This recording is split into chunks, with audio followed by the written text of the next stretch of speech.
هل من ناصر ينصرنا؟ محرم آ گیا لوگوں ہمیں آنسو بہانے دو، محرم آ گیا لوگوں ہمیں آنسو بہانے دو۔ اعوذ باللہ من الشیطان الرجیم، بسم اللہ الرحمن الرحیم، الحمد للہ رب العالمین، والصلاة والسلام علی سید الانبیاء والمرسلین، حبیب الہ العالمین ابی القاسم محمد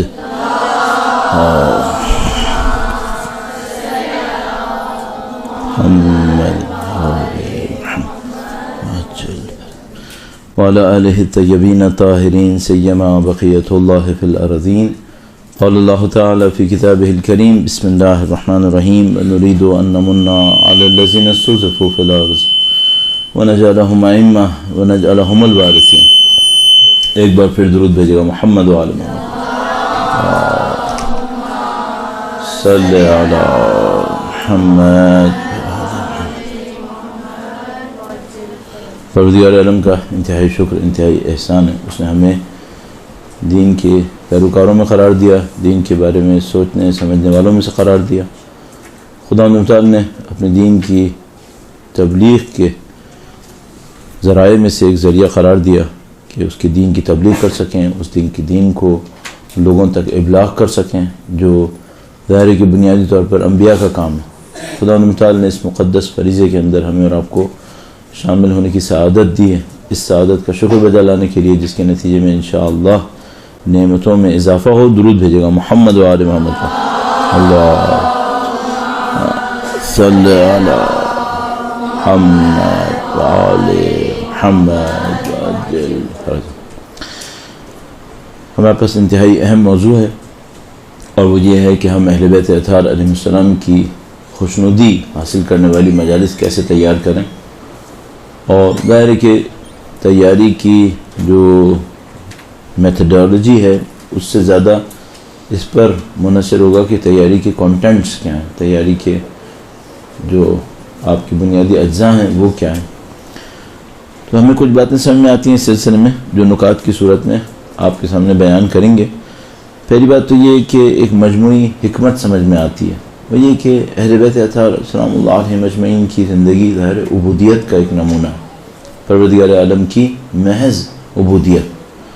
اس عبودیت کے اندر ان کی ذاتی شناخت، ان کی ذاتی کمال، ان کے ذاتی مقامات وہ ان کے لیے معنی نہیں رکھتے، بلکہ حقیقت یہ ہے کہ اگر کوئی عبودیت کے راستے میں ترقی کرتا ہے تو اس کے لیے جو چیز حاصل ہوتی ہے وہ یہ کہ اس کی اپنی شناخت محو ہو جاتی ہے، اور جس کو ہم اور آپ کبھی کبھی سنا کرتے ہیں، جس کو ہم فنا فی اللہ تعبیر کرتے ہیں کہ انسان کی اپنی شناخت محو ہو جاتی ہے۔ وہ یہ تعبیر ہی نہیں کرتا کہ میں ہوں اور خدا ہے، بلکہ وہ کہتا ہے میں ہوں ہی نہیں، جو کچھ ہے وہ بس خدا ہی ہے۔ تو یہ بات ہمیں سمجھ میں آتی ہے کہ نبی خدا اور خاندان عطرت و طہارت وہ اپنی علیحدہ شناخت خدا کے مقابلے میں نہیں رکھتے تھے، وہ خدا متعال کے سامنے محض تھے۔ لہذا اللہ کے رسول کا جملہ مشہور ہے کہ فرمایا کہ اللہ کے سامنے محتاج ہونا الفقر، خدا کے سامنے محتاج ہونا فخری، یہ میرا فخر ہے۔ تو چونکہ وہ اپنے لیے علیحدہ وجود کی قائل ہی نہیں ہوتے تھے، اس معنی میں کہ وہ کیا ہے، ہماری خوشی علیحدہ ہے، اللہ کی خوشی علیحدہ ہے۔ الحب للہ افضل الاعمال، الحب للہ والبغض للہ، ان کی محبت اللہ کے لیے، ان کی دشمنی اللہ کے لیے، سب کچھ اللہ کے لیے۔ جس طرح سے ہم کہتے ہیں ان السلم لمن سالمکم حرب لمن حاربکم محب لمن احبکم ولی لمن والاکم عدو لمن عاداکم، تو ان کا سب کچھ خدا کے لیے۔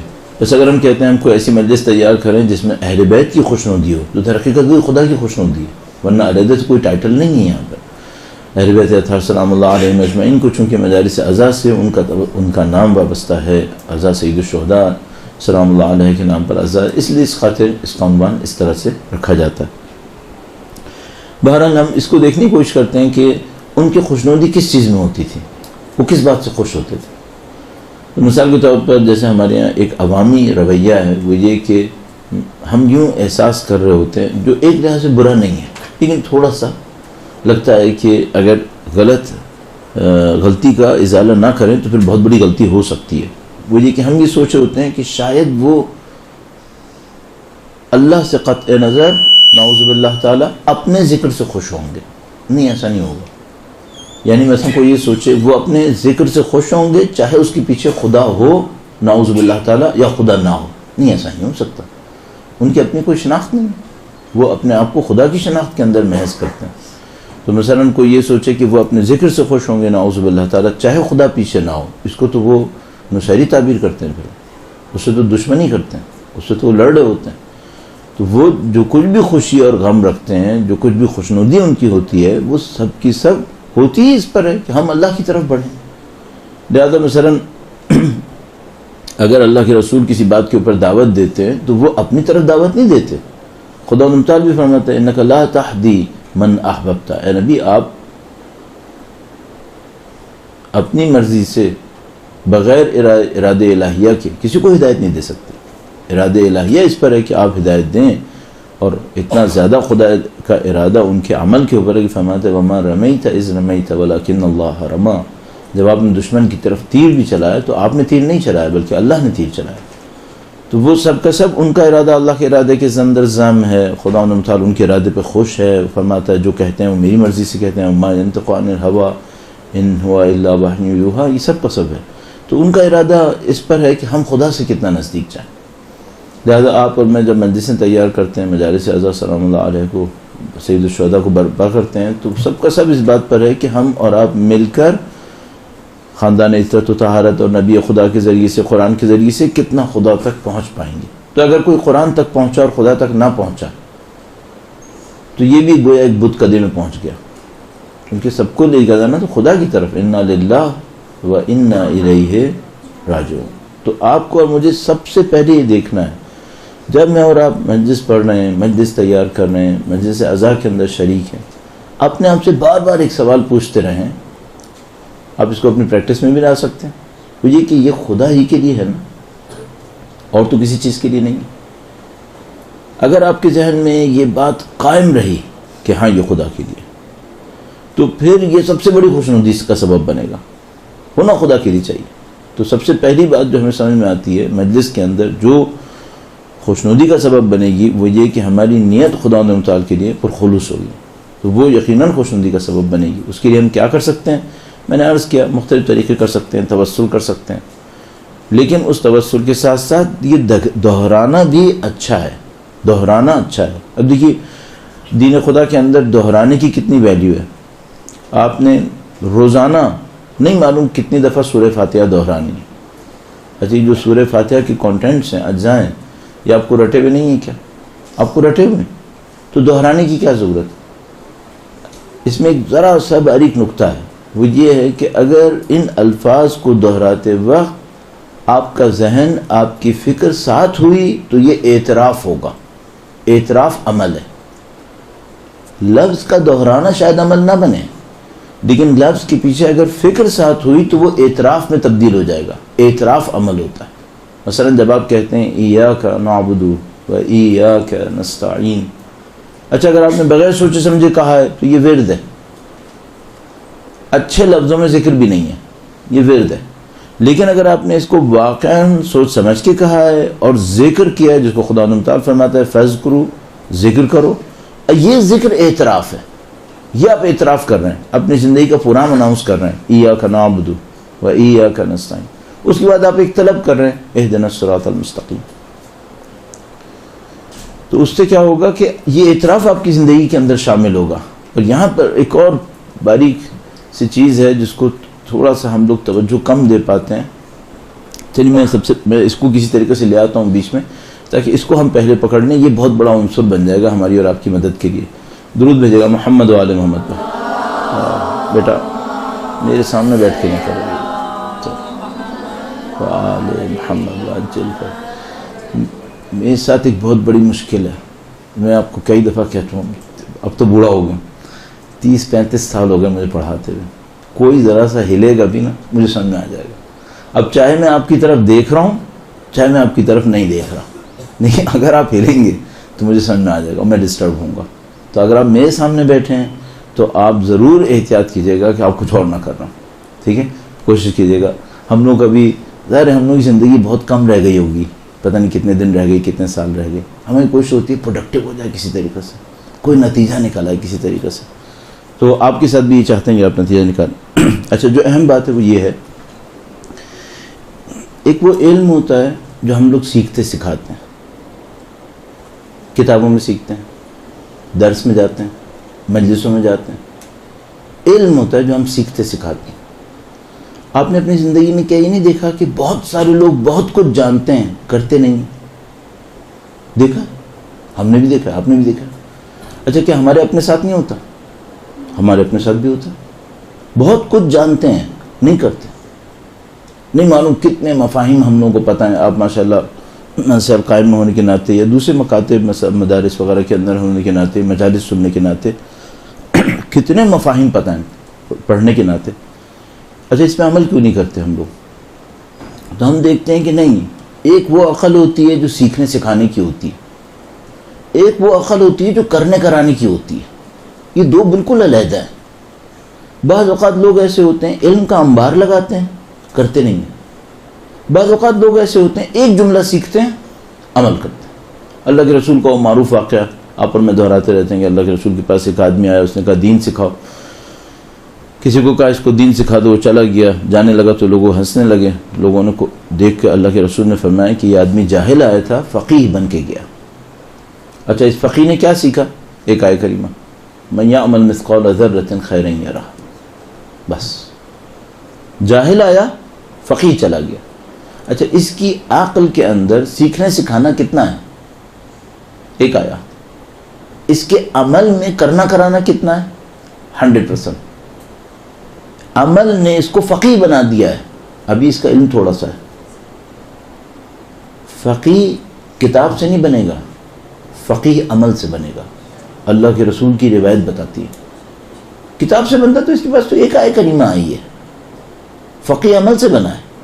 اس عمل میں یہ 100% ہے، جتنا سیکھا اس پر عمل کر دیا. اچھا، اب ہمیں یہ دیکھنا پڑے گا یہ جو کرنے کرانے کی عمل ہے، عقل ہے، یہ کیسے بڑھتی ہے. اس عقل کو ہم کہتے ہیں تھیوریٹیکل عقل، اس کو کہتے ہیں پریکٹیکل عقل. پریکٹیکل عقل کیسے بڑھتی ہے؟ پریکٹیکل عقل بڑھتی ہے کنٹرول سے. جتنا آپ کا اپنی خواہشات پہ کنٹرول بڑھے گا، آپ کی پریکٹیکل عقل بڑھتی چلی جائے گی. اچھا، پریکٹیکل عقل بڑھتی ہے کیا مطلب؟ جو جانتا ہے عمل کرتا ہے. یہ کون کرتا ہے؟ جس کا کنٹرول بڑھا ہوا ہوتا ہے. جب عقل کے اندر کنٹرول بڑھتا ہے تو معلومات پر عمل فوراً ہوتا ہے.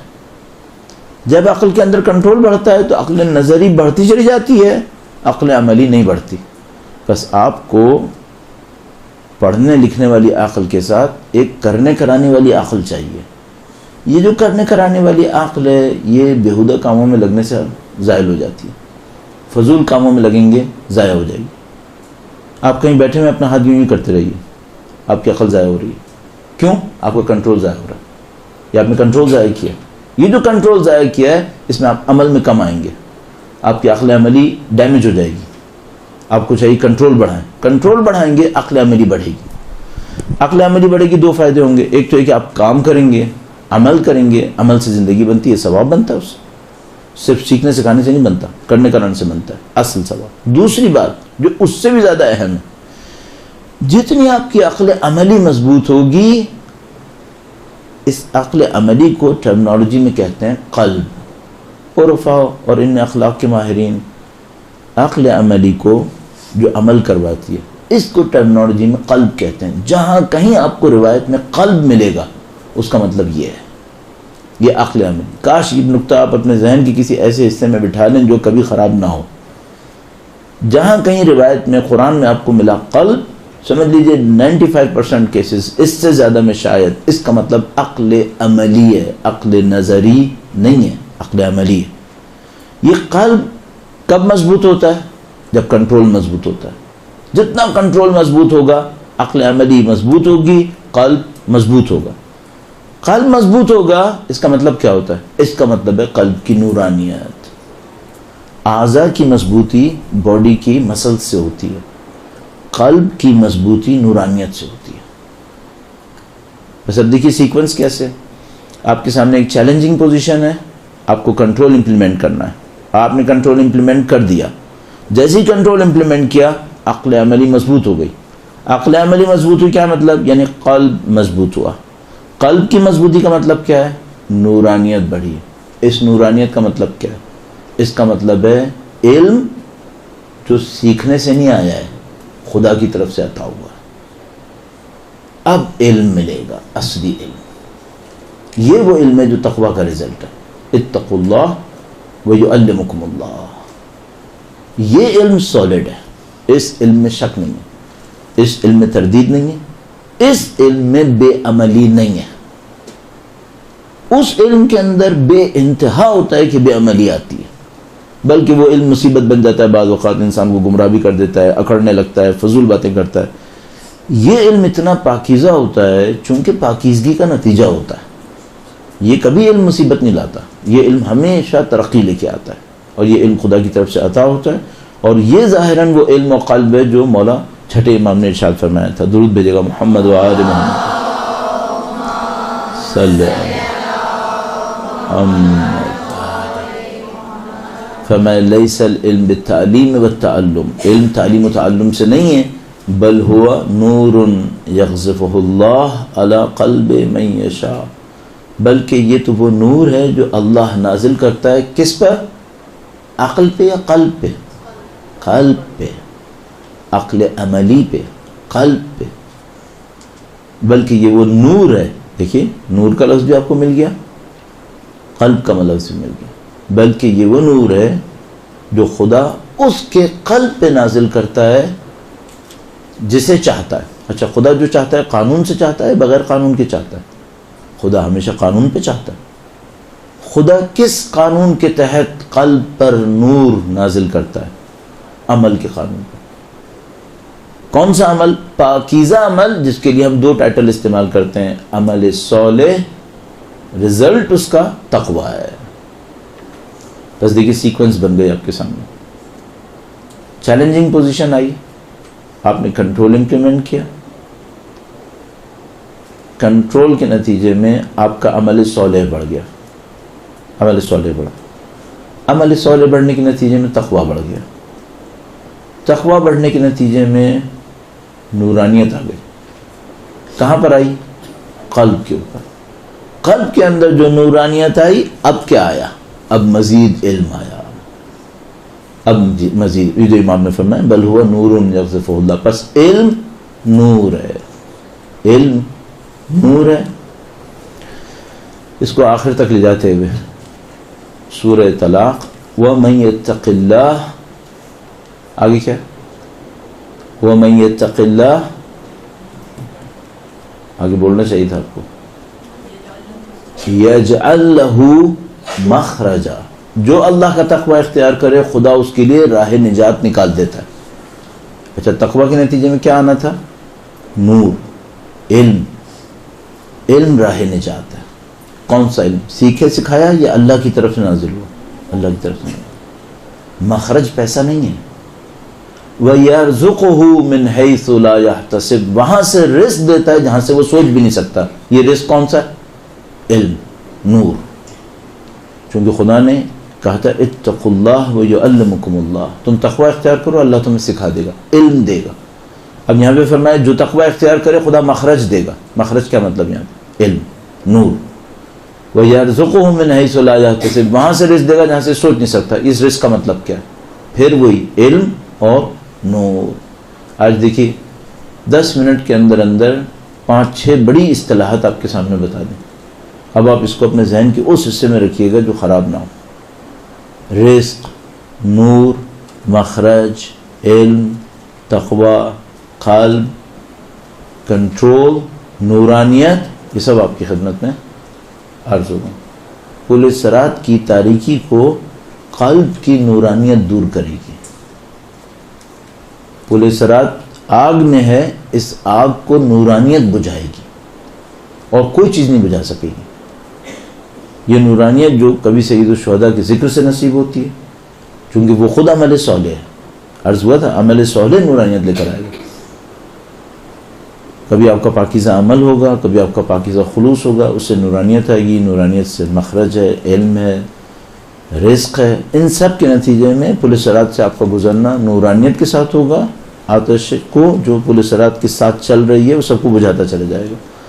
پل صراط کی سیدھی طرف صلہ رحم ہے، الٹی طرف امانت داری ہے۔ اگر صلہ رحم اور امانت داری مضبوط ہیں پل صراط پہ تیزی سے گزریں گے۔ 3 چیزیں پل صراط کے لیے چاہیے، ایک دل کی نورانیت، دوسرا صلہ رحم، تیسرا امانت داری۔ یہ 3 آپ کے پاس ہیں، پل صراط اور اس کی آگ آپ کو کچھ نہیں بگاڑ رہی۔ آپ دنیا سے نکلیں، جنت کی طرف جائیں۔ دل کی نورانیت، دل کی نورانیت کس کا نتیجہ ہے؟ عمل صالح اور تقویٰ کا۔ عمل صالح اور تقویٰ کس کا نتیجہ ہے؟ کنٹرول کا۔ اور دل کی نورانیت آتی ہے عقل عملی پر، جس کو ہم قلب تعبیر کرتے ہیں۔ اس چیپٹر کو کلوز کرتے ہوئے ایک آخری روایت، طلبت نور القلب، مولا فرماتے ہیں میں نے دل کی نورانیت چاہی، فوجدتہ فی التفکر والبکاء، میں نے دل کی نورانیت چاہی تو اس کو غور و فکر اور گریہ و زاری میں پایا۔ دل کی نورانیت عمل صالح سے آتی ہے، اللہ گرہ میں گریہ عمل صالح، اللہ گرہ میں سوچنا عمل صالح، باقی سب بھی عمل صالح۔ تو یہ چیپٹر ہو گیا۔ اگر آپ کے پاس یہ عقل عملی آ گئی، پھر جو علم آپ کو نصیب ہوگا وہ علم غیر معمولی علم ہوگا۔ مدرسہ کیا کرتا ہے؟ مدرسہ علم ابتدائی کے لیے زمینہ ہموار کرتا ہے۔ مدرسہ ابتدائی علم دے دیتا ہے، جس کے اوپر کھڑے ہو کر آپ نے تقوی، عمل صالح اور کنٹرول کو امپلیمنٹ کرنا ہوتا ہے۔ اس کے بعد پھر اصلی علم نورانیت نصیب ہو رہی ہوتی ہے۔ پل صراط کتابوں کو پڑھنے سے نہیں ہوگی، پل صراط پہ دوسرے علم اور اس کی نورانیت سے گزرے گی، ورنہ سارے کمپیوٹرز پل صراط پہ سے گزر جاتے ہیں۔ علم ہی علم، اس سے کچھ نہیں ہوگا، رٹنے رٹانے سے کچھ نہیں ہوگا۔ رٹنے رٹانے سے موقع ملے گا جس پہ کھڑے ہو کر ہم تقوی اور عمل صالح انجام دے سکیں۔ یہ سیکوینس آپ اپنے ذہن میں ضرور بٹھا لیجئے گا، اور میں آپ کو گارنٹی سے عرض کر رہا ہوں، اگر یہ جو 10-15 منٹ میں نے آپ کی خدمت میں عرض کیا، طالب علم ہونے کے ناطے عرض کر رہا ہوں، میرے دعوے پہ مجھے معاف کیجیے گا، اگر آپ نے اس کو سمجھ لیا اور عمل کر لیا، آپ کی زندگی کچھ اور ہے، آپ کی نورانیت کچھ اور ہے۔ پھر جو آپ کو نصیب ہونا ہے وہ ایک ایسی چیز بن جائے گی جس کا نعم البدل صرف آخرت ہے، اور آخرت میں اس کا نعم البدل کیا ہے؟ فیہ ما تشتہی الانفس وتلذ الاعین، جو کچھ چاہیں گے ملے گا، نہ صرف سیب اور انگور و نانا، جو کچھ چاہیں گے۔ فیہ ما تشتہی الانفس وتلذ الاعین، نہ نفس اور عین جو ہم دنیا کے اندر نفس اور آنکھیں دیکھ رہے ہیں، یہ نہیں، اخروی نفس، اخروی آنکھیں جو چاہیں گی خدا وہ دے دے گا، اور ممکن ہے دیدار نبی خدا ہو، ممکن ہے ہمسائیگی امیر المومنین ہو، ممکن ہے سیدہ طاہرہ کی دعا ہو، جو آپ کا دل چاہے گا، اخروی دل جو چاہے گا۔ دنیاوی دل تو پانی اور شربت بھی چاہتا ہے، اخروی دل پھر سیب اور انگور نہیں چاہتا ہے، اخروی دل کچھ اور چاہتا ہے، اخروی آنکھیں بھی کچھ اور چاہتی ہیں، اخروی آنکھیں پہ نور خدا کا دیدار چاہتی ہیں، وجہ اللہ دیکھنا چاہتی ہیں۔ یہ سب کچھ نصیب ہو سکتا ہے اگر اس مسئلے کو سمجھا جائے، عقل عملی کیا ہے، قلب کیا ہے، نورانیت کیسے آتی ہے، کنٹرول، شہوات پہ کنٹرول۔ آپ نے علم اخلاق کے اندر یقیناً پڑھا ہوگا، شہوات 3 قسم کی ہیں، قوہ شہویہ، قوہ غضبیہ، قوہ وہمیہ۔ ان کا کنٹرول آپ کو نورانیت دے گا۔ تو آپ کون سی مجالس بنائیں جس سے اہل بیت کی خوشنودی حاصل ہو؟ وہ بنائیں جس سے خدا کی خوشنودی ملنی ہے۔ اچھا، یہ مجلس بنانے کی ایک سادہ سی ٹرک میں آپ کی خدمت میں عرض کر دوں، البتہ میں خود اس میں کوئی تکلف نہیں ہے، میں کہہ رہا ہوں کہ ہم خطیب نہیں ہیں، اور مجھے یاد ہے میں ایک دفعہ مجلس میں پڑھنا شروع کر رہا تھا تو ایک صاحب میں پاکستان کے نامی گرامی بادشاہ گر، بڑے خطیب بنانے والے، تو ان کی نرسری میں بڑے خطیب بنتے تھے، اب شاید کم ہو گیا، تو ایک زمانے بہت بڑے تھے۔ تو انہوں نے ہمارے ایک دوست سے کہلوا کے بھیجا کہ اس سے کہو کہ ہمارے ساتھ اٹھا بیٹھا کرے ورنہ بڑا خطیب نہیں بنے گا. تو میں نے الحمدللہ اسی وقت ان کو کہلوا کے بھیجا کہ میں نے زندگی میں ارادہ کیا ہے کہ میں بڑا خطیب نہیں بنوں گا، لہٰذا مجھے اس مشکل میں نہیں پھنسنا ہے، میں نے خطیب بننا ہی نہیں. آپ سے بھی عرض کروں گا خطیب نہ بنے. آپ کیا بنیں پھر خطیب نہ بنے؟ سب سے پہلے دین کا طالب علم بنے، سب سے پہلے دین کا طالب علم بنے. دوسرے مرحلے میں نفس کا تزکیہ کرنے والا بنے، اور جو بیت رہی ہے وہ بولتے رہیں. ختم. جو آپ کہیں گے نا یہ دی موسٹ پریکٹیکل لیسن ہوگا. آپ نے خود بھی تو اسی راستے پہ جانا ہے نا، اللہ کی رضایت. آپ نے کہیں اور جانا ہے کیا؟ اگر قرآن کریم کا آپ پیغام لوگوں کو پہنچائیں گے قد افلح من زکاہا وقد خاب من دساہا، خود آپ کیا کریں گے؟ خود بھی تو اسی پہ عمل کرنا ہے نا، تزکیہ نفس. اگر آپ لوگوں کو بتا رہے ہیں کہ قد افلح من تزکا وذکر اسم ربہ فصلی بل تؤثرون الحیات الدنیا، تو یہ آپ نے خود کیا کرنا ہے؟ آپ نے بھی تو یہی کرنا ہے. تو جو تزکیے کا پیغام آپ لوگوں کو پہنچا رہے ہیں، در حقیقت آپ بھی تو وہی ہیں. تو جو آپ پیغام لوگوں کو پہنچانا چاہ رہے ہیں نا کہ لوگ یہ کریں، لوگ یہ کریں، یہ آپ خود کر رہے ہوں وہ بتاتے رہیے. بھئی آپ تزکیہ کر رہے ہیں، آپ کو تزکیے کی راہ میں رکاوٹ کیا آ رہی ہے لوگوں کو بتائیں کہ اگر کوئی تزکیہ کرتا ہے تو یہ رکاوٹ آتی ہے. آپ قرآن کریم پڑھ رہے ہیں، آپ کو سمجھ میں نہیں آ رہا، آپ چاہتے ہیں بہتر سمجھیں، کیا ترکیب نکالی ہے آپ نے سمجھنے کے لیے؟ لوگوں کو بتا دیں کہ بھئی اگر تمہیں قرآن کریم نہیں سمجھ میں آ رہا ہو، ترکیب سمجھنے کی یہ ہے. آپ چاہتے ہیں اب سید الشہداء کے راستے پہ چلیں، آپ نے زندگی میں کیسے اس راستے پہ چلنے کا طریقہ اختیار کیا؟ جو آپ نے اختیار کیا لوگوں کو بتائیے. آپ کی مجلسیں آپ کے معنوی عمل کا ریفلیکشن ہونی چاہیے، نہ کہ کتابوں کا ریفلیکشن. کتابوں کو آپ رٹ کے بولتے رہیں گے، آپ ٹیپ ریکارڈر بن جائیں گے، اس کا اثر بھی کچھ نہیں ہونا ہے. مشینوں کی آوازوں میں کہاں اثر ہوتا ہے؟ اگر مشینوں کی آوازوں میں اثر ہوتا ہے نا تو ہم سارے انسان یہاں سے غائب ہو چکے ہوتے. لوگ کتابوں کو مشینوں سے رٹوا کے بول رہے ہوتے. ہم لوگ کیوں ہیں بیچ میں؟ کیونکہ مشینوں کے اثر نہیں ہے، نفوس کے اثر ہوتے ہیں. اثر نفس کا ہوتا ہے نا کہ مشین کا. آپ کے نفس میں اگر طاقت ہوگی آپ کی مجلس میں طاقت ہوگی. نعوذ باللہ تعالیٰ نفس مجروح ہوگا، زخمی ہوگا تو آپ کی مجلس میں طاقت کہاں سے آئے گی؟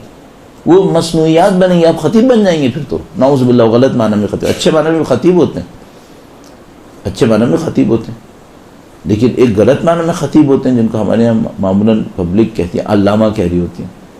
آپ لوگوں کو نہیں معلوم، لوگ شاید ذرا کم ٹائٹل دیتے ہیں. مردوں کو ٹائٹل دینے میں بڑے سخی ہیں، پتہ نہیں کیا کیا ٹائٹل دیتے رہتے ہیں. تو شاید خواتین کو ٹائٹل دینے میں تھوڑا سا کنجوسی کرتے ہیں، ذرا سا احتیاط سے دیتے ہیں. اچھا ہے، خدا کا شکر ہے. مردوں کو تو پتہ نہیں کیا کیا ٹائٹل پکڑاتے رہتے ہیں. تقریباً فضول، سوچے سمجھے بغیر. وہ کسی نے کسی عالم کے سامنے، واقعی عالم کے سامنے کہہ دیا بحر العلوم. انہوں نے کہا بحر العلوم کسے کہتے ہیں؟ اس نے کہا علم کا دریا. کہنے کا دریا کو کہتے ہیں، یا تمہیں پتہ ہے دریا میں اور بینک اور میوزیم میں کیا فرق ہوتا ہے؟ نہیں. کہنے کا جو اپنے علم کو چھپائے اور سجا کے رکھے میوزیم ہوتا ہے. میوزیم کے اندر ایک تصویر دو تصویر نہیں بناتی، ایک تصویر ہے.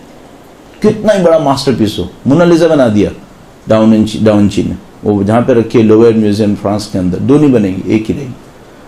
یا میوزیم ہوتا ہے، علم رکھا ہوا ہے، بڑھ ہی نہیں رہا، جیسا ہے ویسے کا ویسے. یہ میوزیم ہے. یا ہوتا ہے کیا؟ علم ہوتا ہے، علم کا بینک بن جاتا ہے، پیسے بنتے رہتے ہیں، شہرت بنتی رہتی ہے، طاقت بنتی رہتی ہے، بینک بن گیا. یا علم کا میوزیم ہوتا ہے یا علم کا بینک ہو جاتا ہے. تو اس نے کہا پھر وہ بحر کیا ہوتا ہے؟ دریا کون سا ہوتا ہے؟ میں نے کہا دریا وہ ہوتا ہے جو اپنی تہ میں مٹی سے موتی بناتا رہتا ہے، مچھلیاں پالتا رہتا ہے، انسانوں کو راستے دیتا ہے. تم بتاؤ، تم بحر ہو، میوزیم ہو، بینک ہو، کیا ہو تم؟ ہم لوگ اچھے ہوتے ہیں نا جو میوزیم ہوتے ہیں، ہمارے برے بینک ہوتے ہیں، اس سے برے ڈکیت ہوتے ہیں. اس سے بڑے ڈکیت ہوتے ہیں.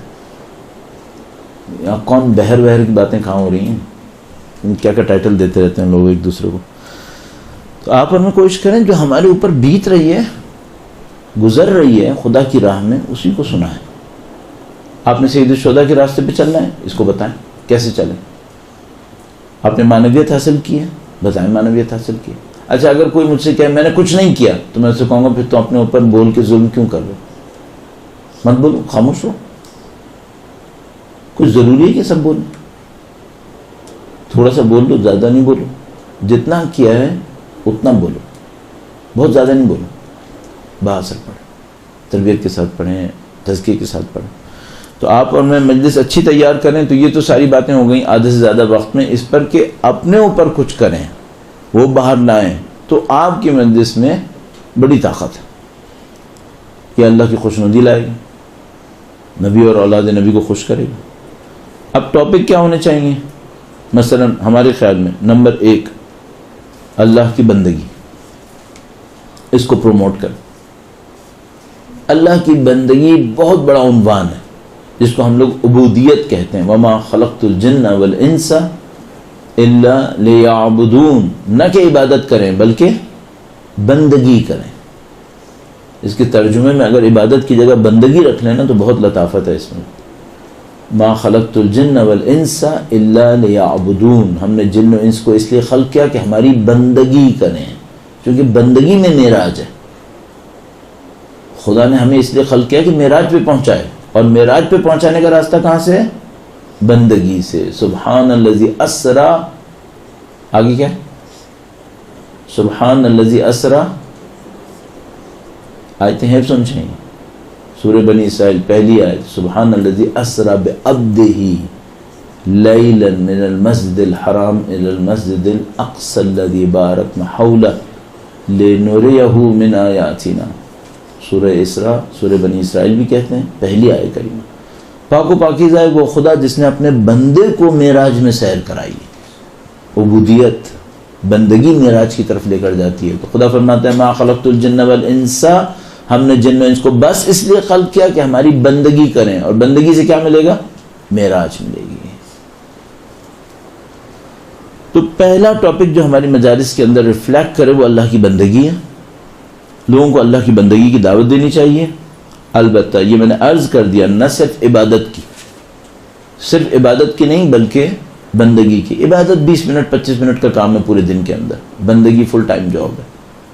بندگی ہمیشہ کی زندگی, ساری زندگی بندگی کرنی ہوتی ہے, ساری زندگی بندگی کرنی ہوتی ہے. زندگی یعنی بندگی, اور بندگی نہ ہو تو کیا ہے؟ موت. انک لا تسمع الموت, اے نبی آپ مردوں کو نہیں سنا سکتے. اللہ کے نبی کے قبرستان جا کے تبلیغ کرتے تھے؟ نہیں. گلی میں کھڑے ہو کے تبلیغ کر رہے ہیں, اور خدا کیا فرما رہے ہیں؟ اے نبی آپ مردوں کو نہیں سنا سکتے. کیا مطلب؟ فرما رہے ہیں کچھ لوگ ایسے ہیں جن کے قلوب مردہ ہیں. کچھ گھر ایسے ہیں جہاں پہ ایک فیملی رہ رہی ہوتی ہے, لیکن یہ فیملی ان کا فیملی کا قبرستان ہوتا ہے, سب مردہ ہوتے ہیں. کیوں؟ نہ قرآن ہے, نہ عبودیت ہے, نہ نماز ہے, نہ ذکر اہل بیت, کچھ بھی نہیں ہے. اپنی منمانی ہوا و حوث کی پیروی ہے. یہ ان کا فیملی کا خاندان کا قبرستان ہے. رہتے گھر میں ہیں, ہوتے مردہ ہیں. جیسے کہ اللہ کے نبی کو اللہ نے فرمایا انک لا تسمع الموت, اے نبی آپ مردوں کو نہیں سنا سکتے. اللہ کے نبی قبرستان میں جا کے تھوڑی بولتے تھے, تو آبادی میں کھڑے ہو کے بولتے تھے, لیکن خدا کہہ رہا ہے آپ مردوں کو نہیں سنا سکتے. تو آپ جب تک زندہ ہیں بندگی کریں, بندگی زندگی, اور بندگی نہ ہوئی تو پھر کیا ہے؟ موت. بندگی زندگی. نہ عبادت سکھائیں بلکہ بندگی, نہ روحبانیت سکھائیں بلکہ تزکیہ. روحبانیت بھی نہ سیکھیں لوگ آپ سے, نہ آپ روحبانیت کریں گے. سخت کام ہے روحبانیت. گھروں کو ترک کر دے انسان, جنگلوں غاروں میں جائے, تو کوئی بھی نہیں کرتا ہے آج کل. لیکن نہ سکھائیں گے آپ, نہ آپ کریں گے, نہ آپ سکھائیں گے, بلکہ آپ کیا سکھائیں گے؟ آپ تزکیہ نفس سکھائیں گے. تو آپ ایک طرف سے بندگی سکھائیں گے اور بندگی کے ساتھ تزکیہ نفس سکھائیں گے. یہ اللہ کو خوش کرے گا. حضرت موسیٰ علیہ السلام سے خدا نے فرماتا ہے, اے موسیٰ تم نے میرے لیے کیا کیا؟ کہا میں نے سب کچھ تیرے لیے کیا, نمازیں پڑھیں, روزے رکھے, کہا نمازیں پڑھی تم نے کو ثواب چاہیے تھا، روزے رکھے تاکہ تمہیں جہنم سے بچ جاؤ. حضرت موسیٰ نے کہا خدا تو بتا میں تیرے لیے کیا کروں. کہا میرے ناراض بندوں کو میرے نزدیک لاؤ، یہ میری بندگی ہے. آپ بندگی کریں، خود بھی بندہ بنیں، اللہ کے نزدیک جائیں، بندگی کریں، بندوں کو نزدیک لائیں. حضرت موسیٰ علیہ السلام نے پوچھا خدا میں تیرے ناراض بندوں کو جو ناراض ہیں نزدیک کیسے لاؤں؟ تو پہلے ہی ناراض ہیں. کہا ان کو میری نعمتیں یاد دلاؤ، پھر ان کے دلوں میں نرمی آئے گی. اپنے ساتھ بھی یہی کریں، اللہ کی بندگی کریں، اللہ کی نعمتوں کو یاد کریں. ساری داستان شروع ہوتی ہے کہاں سے؟ حمد سے. الحمد للہ، یہاں سے شروع ہوتی ہے. حمد کیا ہے؟ اعتراف کی نعمتیں بے تحاشا ہیں. حمد اس بات کا اعتراف ہے کہ نعمتیں بے تحاشا ہیں. تو حضرت موسیٰ علیہ السلام کو خدا متعال نے کہا کہ میرے ناراض بندوں کو میری نعمتیں یاد دلاؤ، یعنی کیا؟ حمد. سمع اللہ لمن حمیدہ، خدا اس کی سنتا ہے جو حمد کرتا ہے. حمد سے سارے کام شروع ہوتے ہیں، الحمدللہ سے سب کچھ شروع ہوا ہے. اور آپ اور میں بھی ایسے ہی ہیں، تو حمد سے شروع ہوگا. اور میں نے آپ کی خدمت میں عرض کر دیا یہ ایک موضوع ہو گیا، عبودیت، نہ عبادت صرف بلکہ عبودیت، نہ رہبانیت بلکہ تزکیہ. اور عبودیت کی ابتدا اعتراف نعمت سے ہے کہ جو حمد ہے، حمد لفظی بھی ہے، حمد عملی بھی ہے. آپ کو دونوں چاہیے، حمد لفظی بھی ہے، حمد عملی بھی ہے. اللہ کے بندے بنو، اس کا شکر کرو. فَاعْبُدُوهُ وَاشْكُرُوا لَهُ، اس کی بندگی کرو، اس کا شکر بجا لاؤ. اذکرونی اذکرکم واشکروا لی ولا تکفرون. اذکرونی، تم میرا ذکر کرو، اذکرکم، میں تمہارا ذکر کروں گا، واشکروا لی، تم میرا شکر بجا لاؤ، ولا تکفرون، اور کفران نعمت مت کرو. یہ پورا زندگی کا پروگرام ہے، بندگی کا پروگرام. تو آپ کے سامنے ہر چیز واضح ہے الحمدللہ رب العالمین. بس پہلی بات کیا ہو گئی؟ عبودیت. دوسری بات کیا ہوئی؟ انسانوں کی خدمت. خود بھی کرو، بندوں کو بھی سکھاؤ، خوشنودی نصیب ہوتی ہے. اپنے آپ سے ایک سوال پوچھتے رہیے گا، ساری زندگی پوچھنے کا سوال ہے یہ. وہ کیا ہے؟ آپ کہیں گے میں جو باتیں کہہ رہا ہوں سب لمبی ٹرم میں کر رہا ہوں. لمبی ٹرم میں اس لیے کر رہا ہوں یقین نہیں ہوتا اب کیا بچا ہے. آدمی کو پروڈکٹیوٹی دکھانی ہے، فوراً کچھ نتیجہ چاہیے، یعنی کچھ جو بھی کرے اس میں نتیجہ ہونا چاہیے. انسانوں کی خدمت کر. اپنے آپ سے ایک سوال پوچھتے رہے، آپ کی زندگی سے اجنبیوں کو بے لوس فائدہ کیا پہنچتا ہے؟ آپ کی زندگی سے اجنبیوں کو، میں نے کیوں کہا؟ ماں باپ کو تو فائدہ پہنچانا واجب ہے، یہ بے لوس کہاں ہے؟ تو واجب پہ عمل کیا. اپنے بھائی بہن کا خیال کروں، واجب ہے، صلہ رحم ہے. اپنے بچوں کو پالوں، اہل خانہ کا خیال کروں، یہ تو واجبات ہیں. یہ بتاؤ تمہاری زندگی سے اجنبیوں کو بے لوس کیا ملا؟ بے لوس کا مطلب کیا ہے؟ بغیر کسی عوض کے، جس کا آپ کو کوئی عوض نہیں مل رہا ہے. لوس ویسے گندگی کو کہتے ہیں. بے خلوص بے لوس ہوتا ہے، جس کے اندر خلوص نہیں ہوتا وہ لوس ہو جاتا ہے. تو خلوص والا بے لوس ہوتا ہے، جس میں خلوص نہیں ہوتا وہ لوس ہوتا ہے. لوس یعنی گندگی. تو جو بے لوس فائدہ آپ دوسروں کو پہنچائیں، یعنی خلوص کے ساتھ دوسروں کو فائدہ پہنچائیں، اس کو ہم کہتے ہیں صدقہ. ہم لوگ سمجھتے ہیں پیسہ دینا صدقہ ہے. صدقہ ہوتا ہے ہر وہ کام جو صدق نیت سے خدا کے لیے کیا جائے. صدقہ ہر وہ کام ہے جو صدق نیت سے خدا کے لیے کیا جائے. اچھا آپ اپنی زندگی میں اپنے آپ سے ایک سوال پوچھیں، اجنبیوں کو میری زندگی سے بے لوس فائدہ کیا ملا؟ اجنبی کا مطلب واضح ہے، یعنی جس سے آپ کا کوئی بلڈ ریلیشن نہیں ہے، جس سے آپ کا اپنا کوئی تعلق نہیں ہے، بے تعلق، لیکن آپ نے فائدہ دیا. کیا دیا فائدہ؟ جس سے آپ کو بھی کچھ نہیں مل رہا، کیا دیا؟ اس سے آپ کو پتہ چل جائے گا کہ آپ کی زندگی دوسروں کے لیے مددگار ہو رہی ہے یا نہیں ہو رہی ہے، یا آپ اپنے لیے جی رہے ہیں. اپنے لیے سب جیتے ہیں. آپ دوسروں کے لیے کیا کر رہے ہیں؟ انسانی ہمدردی. بس یہ درس آپ اپنی زندگی میں بھی رکھیں، خود بھی سیکھیں، دوسروں کو بھی سکھائیں. انسانی ہمدردی کے لیے 2 چیپٹر ابتداً بہت ضروری ہیں، دونوں پل صراط کے اوپر کام آتے ہیں. نمبر 1 صلہ رحم، نمبر 2 امانت داری. اگر کسی کے اندر امانت داری نہیں ہے وہ انسانوں کے کام نہیں آ سکتا. کیوں؟ جیسے اسے کچھ پیسہ ملے گا ہڑپ کر جائے گا، جیسی کوئی شہرت ملے گی اس سے دغا بازی کرے گا. شہرت سے فائدہ اٹھائے گا اپنے لیے، طاقت سے فائدہ اٹھائے گا اپنے لیے، اس میں امانت داری نہیں ہے. نہج البلاغہ میں مولانا نے فرمایا ان کی ذات پہ درود بھیجے گا، محمد و آل محمد اللہم صلی علی محمد.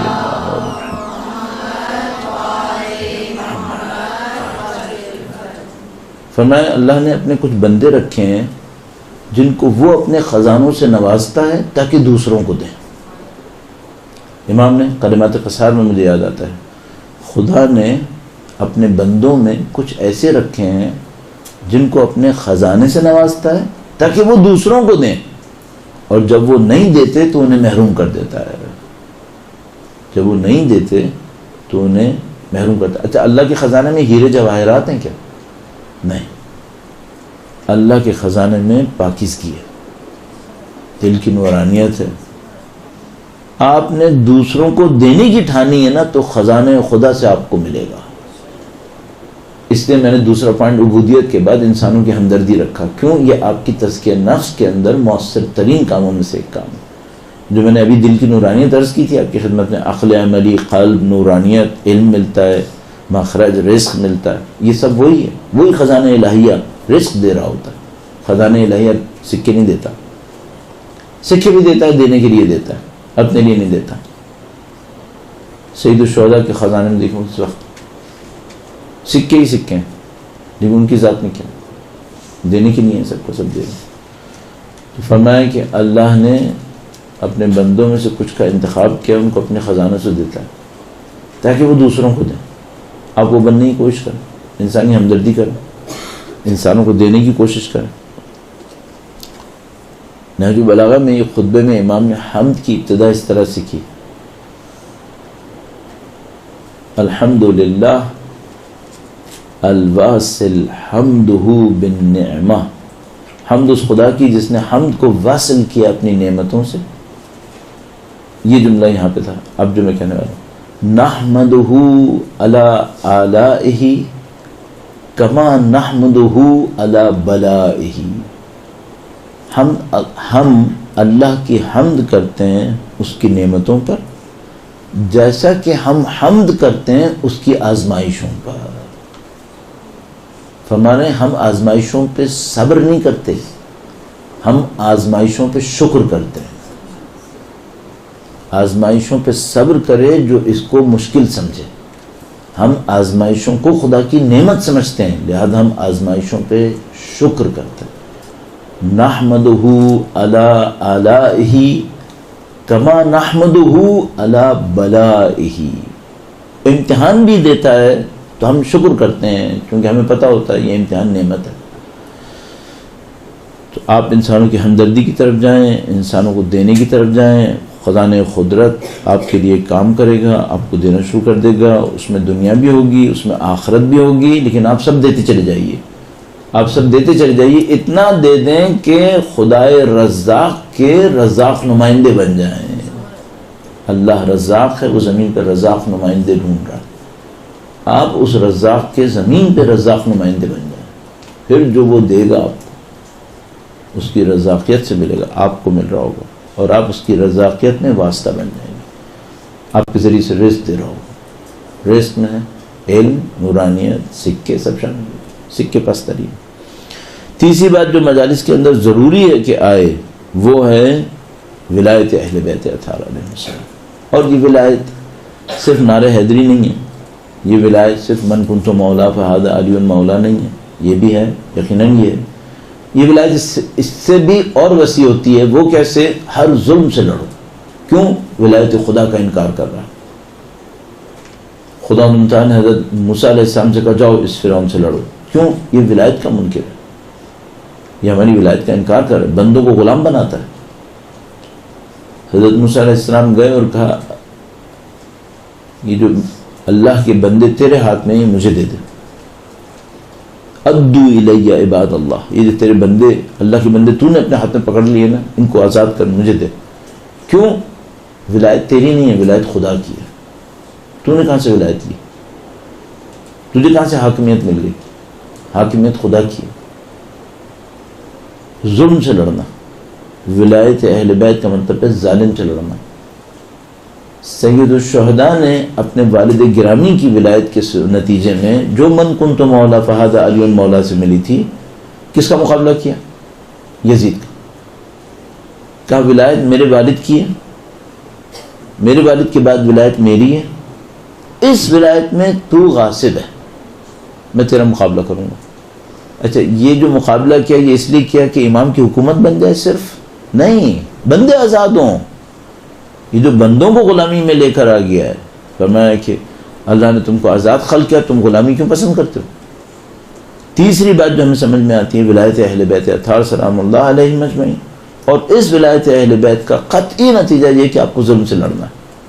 کونا للظالم، باقی کیا ہے؟ کونا للظالم خصما وللمظلوم اونا، کلمات قصار مولا عامل المومنین.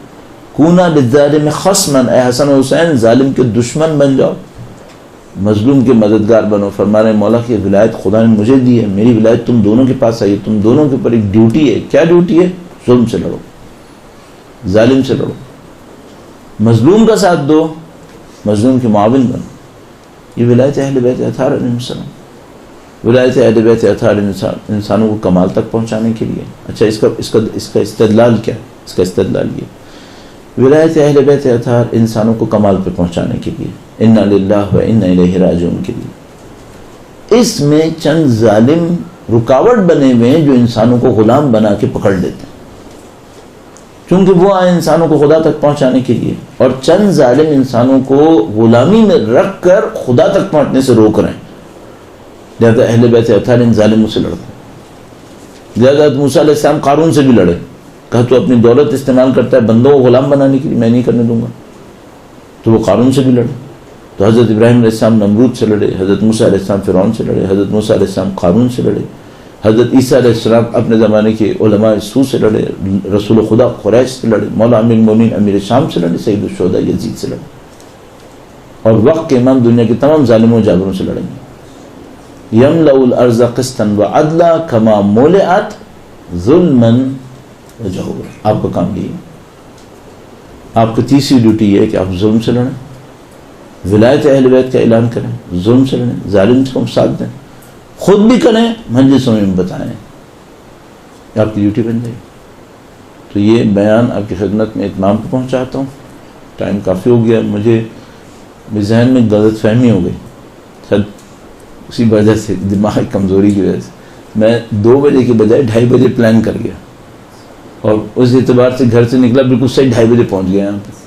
اور بیچاروں نے مجھے فون کر کے کہا کہ بھائی آپ کو 2 بجے آنا تھا. میں نے کہا اوہ تو مجھے یاد نہیں، میں 2:30 بجے پلان کر کے پہنچ گیا. اس وجہ سے وہ آدھا گھنٹہ آپ لوگوں کا ضائع ہو گیا. لیکن میں نے اس آدھے گھنٹے کے ضائع ہونے کو بچانے کے لیے 55 منٹ میں فل آف کانٹینٹس بول کے دکھا دیا کہ میں اتنا نان اسٹاپ بولوں گا کہ اگر آپ اس کو دوبارہ سنیں گے تو آپ کو 1.5 گھنٹہ لگے گا، یقیناً لگ جائے گا. چونکہ آپ سنیں گے، رکیں گے اور لکھیں گے تو آپ کو 1.5 گھنٹے سے زیادہ ہی لگ جائے گا. تو میں نے سوچا آپ کا وقت ضائع نہ ہو، آپ کا وقت جو ہے وہ پورا ہو جائے. آپ نے محنت کی ظاہر ہے، تو اس طرح سے میں کنڈنس کر کے بول دوں تاکہ انشاءاللہ وہ جو مجھے 1.5 گھنٹے میں بولنا تھا وہ میں 1 گھنٹے میں بول دوں. لیکن آپ کو ایک زحمت کرنی ہوگی، آپ میں سے کسی کو جس کو اس سے کچھ اور سیکھنا ہے، کہ آپ کو 1 دفعہ اور سننا پڑے گا. میں آپ کو گارنٹی سے کہہ رہا ہوں، اس 1 دفعہ سننے سے آپ سب نہیں سیکھ پائیں گے. میں نے بہت کنڈنس بولا ہے، بہت تیز بولا ہے، نہ آپ لکھ پائے ہوں گے نہ آپ سمجھ پائے ہوں گے. یہ میں آپ کو گارنٹی سے کہہ رہا ہوں. اگر آپ کو صحیح سمجھنا ہے 1 دفعہ کم سے کم سکون سے اور سنیے گا، ورنہ یہ آپ کو فائدہ زیادہ نہیں ہوگا. اور سکون سے سنیے گا، عمل کیجیے گا، انشاءاللہ پروردگار عالم آپ کی عزت و سلامتی میں اضافہ فرمائے گا انشاءاللہ. درود بھیجے گا محمد و آل محمد. اللہ صلی محمد انشاءاللہ پروردگار نصیب فرمائے گا. درود بھیجے گا محمد وآلہ اللجن اللجن يا مولا اللجن اللجن اللجن اللجن اللجن اللجن اللجن يا صاحب السماء اللجن